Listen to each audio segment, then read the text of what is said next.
Good morning, my beautiful friends, and welcome. Are you feeling lost? Have you ever been lost? Did you find your way? How do you find your way? So I want to share a story with you about how I was lost and how I found my way. There have been many portions of my life where I felt in charge, and then there have been many portions of my life where I felt extremely lost. And so differentiating between the two times when I feel lost and when I feel found, or when I feel like I'm wandering or when I have purpose. Zig Ziglar used to often say, are you a wandering generality or are you a meaningful specific? And there's a lot to be said for that. Feeling good in life is a reward for doing something good.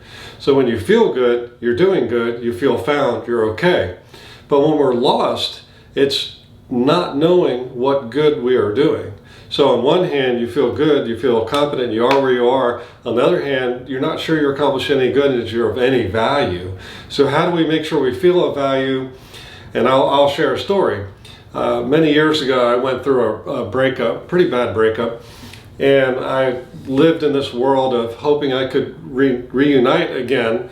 But at the same time, I had this optimism. At the other side of it, I was also very, very broken. A lot of crying and a lot of introspection of how horrible I am, juxtaposed with, I am awesome and I'm going to win this person back. So what do you do when you want to win somebody back? Well, of course you do everything you can. And what did I do? I worked out a lot and I got pretty buff for a while there. This was many years ago. And I stepped up my game with my clothes and tried to look a little better. I was more attentive than I'm a pretty attentive person anyway, but I became even more attentive and trying to, show somebody how amazing I was and that they really should check me out again and get this thing back together. So there I was trying to win back somebody, right? So I did all the things you're supposed to do. I worked out, I ate healthy, I read more. I even went around chanting mantras about how nice I am, how nice I should be, and how decent a person I am, trying to brainwash myself to become the person another person wanted me to be. And I had spent my entire life working to this point. I've been a thinker all my life. I've always read motivational books. I've always read small business books, and I enjoy that genre very much. And I love to think about these things, so I was ready. And so I dove in. Like I said, I exercised. I got pretty buff. Trained my brain. I did all these things. And what happened? Did the relationship work out or not? Was I able to win the person back by changing my appearance, by changing some of my disposition? And that I will let you know soon. But in the meantime, what I was thinking was, all right, so I'm doing all these things, I'm changing all these things, I'm growing, and at the same time I'm miserable. So don't forget at nighttime and stuff, I'm doing some drinking and I'm not really all that happy about being alone. And so I start having these conversations with the voice in my head, and half of my head tells me I'm good and half of my head tells me I'm bad. And I've started to realize that, wait a minute, who am I talking with? I've literally been thinking about these things my whole life, and then I realized I'm talking to somebody. Who is this person in my head?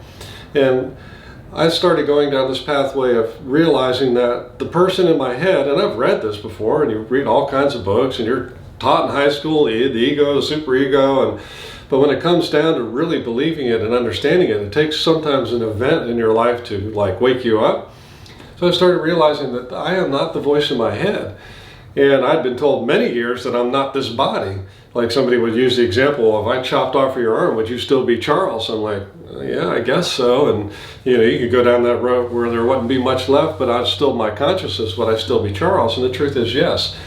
So the way I began to look at this, and this really rough time taught me is that I am neither my body, I am neither my emotions, which are tied inexorably to my body. I'm neither one of those things.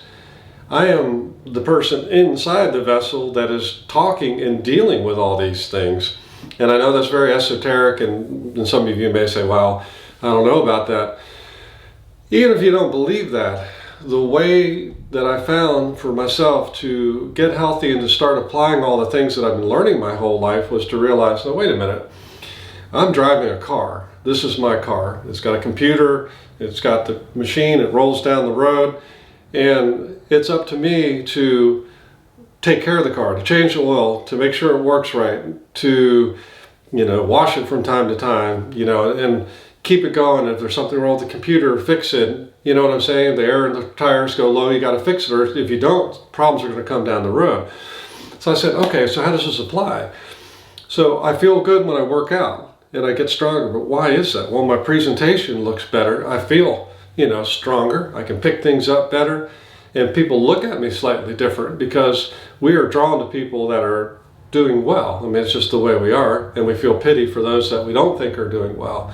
So then, I'm finding out something here. So getting that healthy, learning more about a subject, learning more. I read books on relationships at that time too. I read books on how to change your mindset to be more demonstrative of love or whatever. And so I applied those things to myself, and I got better at them. And that made me feel better about myself. But the reality is it's up to me to train my vessel to be the representation that I want to present to the world. We can't change all of it. I can't change the way, I look totally, but I can make some change. I can't change everything about my personality. I mean, I guess you could, but I certainly wouldn't want to try to do that. The thing you want to do is improve the parts of your personality that are improvable, and I have plenty of videos on that. So how did this affect this damaged relationship? Did this bring us back together, or what did it do? Was it even helpful? Well, I'll tell you that in just a minute. One last thing.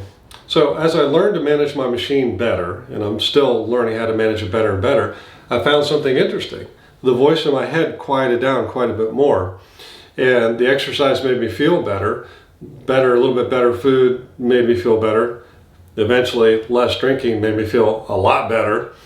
And so the way you control and manage your vessel also starts dealing with your emotions. And when your emotions are in check and your body's in check, it leaves the real you, to decide what to do next, because you're healthy, ready to go. It's the difference between having a dull knife and a sharp knife. If you have a really, really dull knife, you can't cut much, and it's very difficult. Or let's say you're at a job site and the only thing you have is a hammer, but you have to frame a house.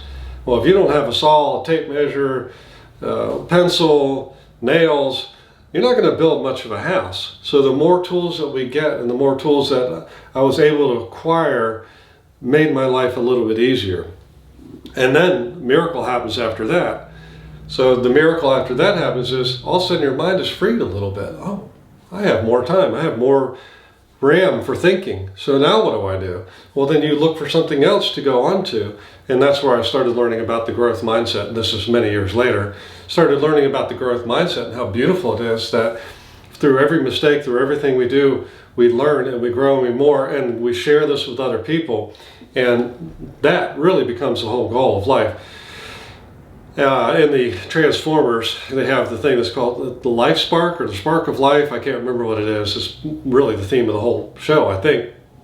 And I started realizing that that's what it's all about. In our society, we look at skin color, we look at, status, we look at intelligence, and we designate people and all these things. But the truth is, these are just our vessels, and the real person is inside, the spark, if you will. And we want to connect with as many sparks as we can and calm down the outside. Now, most importantly, what you're dying and waiting for, I'm sure, is how did the relationship work out, right? After I did all this growth and I'm feeling better and I'm rewarding myself every time I do something good and try not to condemn myself too heavily when I do something wrong. Well, it didn't work out. I spent years and years and years trying to make it work out. It didn't work out. But that's okay. And over time, I stayed busy at the things I do. I play a little guitar, I do my little things. I have a couple of small, very, very small businesses that I do, and I enjoy my life. So even though that didn't work out, I benefited in every area of my life, and it prepared me for what is next. And I have many good things in my life that I'd like to share with you. I hope this is helpful. I have to say I love you guys. All the love, all the power. And you have an amazing day and look forward to seeing you soon. Bye.